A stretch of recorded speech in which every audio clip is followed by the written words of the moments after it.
Break के बाद आपका स्वागत है। बात करेंगे मिथिलांचल की, जहां लोगों को 2015 से ही दरभंगा एम्स का सब्जबाग दिखाया जा रहा है और 8 साल से ज्यादा का वक्त गुजर गया, लेकिन नीतीश सरकार दरभंगा एम्स के लिए एक सही जमीन तक नहीं तलाश पाई। पहले डीएमसीएच में निर्माण शुरू हुआ, लेकिन अचानक से नीतीश सरकार ने दरभंगा एम्स को शोभन बाईपास में बनाने का फैसला किया।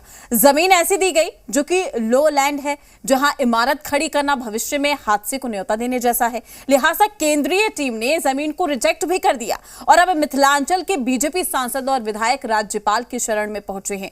आज की बात की जाए तो राजभवन जाकर राज्यपाल राजेंद्र विश्वनाथ अर्लेकर से अर्जी लगाई गई। कहा अब जमीन दिलाने के लिए आप ही पहल कीजिए। बीजेपी की गुहार पर भी सियासत शुरू हो गई है। इस रिपोर्ट में देखिए। दरभंगा एम्स पर राज्यपाल से गुहार, जमीन दिलाने के लिए पहल कीजिए राज्यपाल।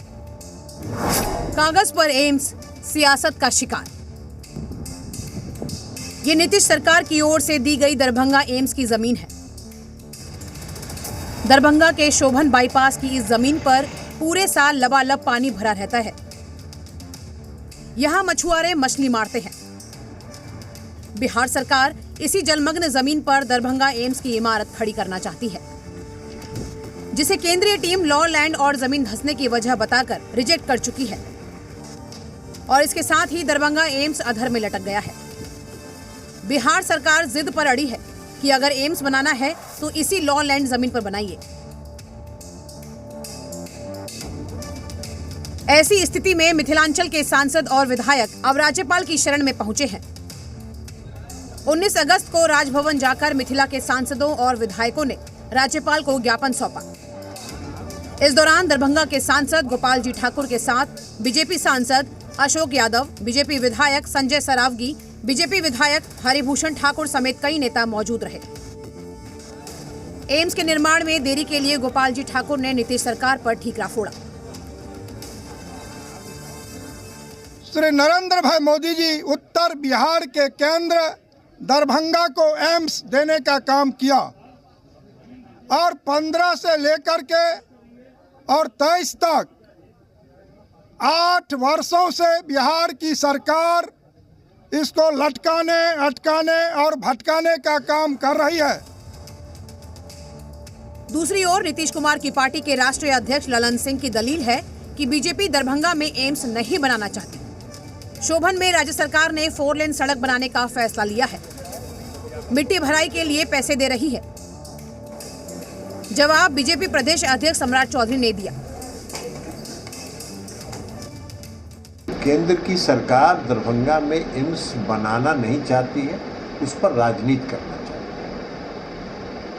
है। दरभंगा एम्स के लिए जो राज्य सरकार ने जमीन चिन्हित किया है और माननीय मुख्यमंत्री जी ने स्वयं पत्रकारों को कहा है कि चाके जमीन चल के देखिए। भारत सरकार की मंशा साफ है। भारत सरकार ने 1264 करोड़ रुपया अलॉट किया। साथ ही साथ वहां पर आप जानिए कि तिरंगा फहराने का काम एम्स के डायरेक्टर ने किया। जो 81 एकड़ जमीन वहां उपलब्ध हुए, उस पर तिरंगा कब्जा एम्स का है, एम्स भारत सरकार का है। इसलिए प्रधानमंत्री जी ने कहा था कि हमने शुरुआत कर दिया। बिहार सरकार दरभंगा एम्स के लिए कई बार जमीन बदल चुकी है। पहले डीएमसीएच में काम शुरू हुआ, लेकिन फिर जो जमीन दी गई वो तालाब जैसी है, जिस पर सदन में कांग्रेस के एमएलसी सवाल उठा चुके हैं। बावजूद बिहार सरकार इस जमीन पर एम्स की इमारत खड़ी करना चाहती है, जहां मिट्टी भराई के बाद भी मिट्टी धंसने का खतरा है। जमीन से ऊपर की तरफ ड्रेनेज निकालना मुश्किल है। जमीन लो लैंड की वजह से निर्माण में भारी बजट खर्च होगा। सवाल है कि बिहार सरकार इसी जमीन पर क्यों अड़ी हुई है। मिथिलांचल के लोग जानना चाहते हैं कि दरभंगा एम्स बनेगा कि नहीं। ब्यूरो रिपोर्ट, जी मीडिया। चलिए।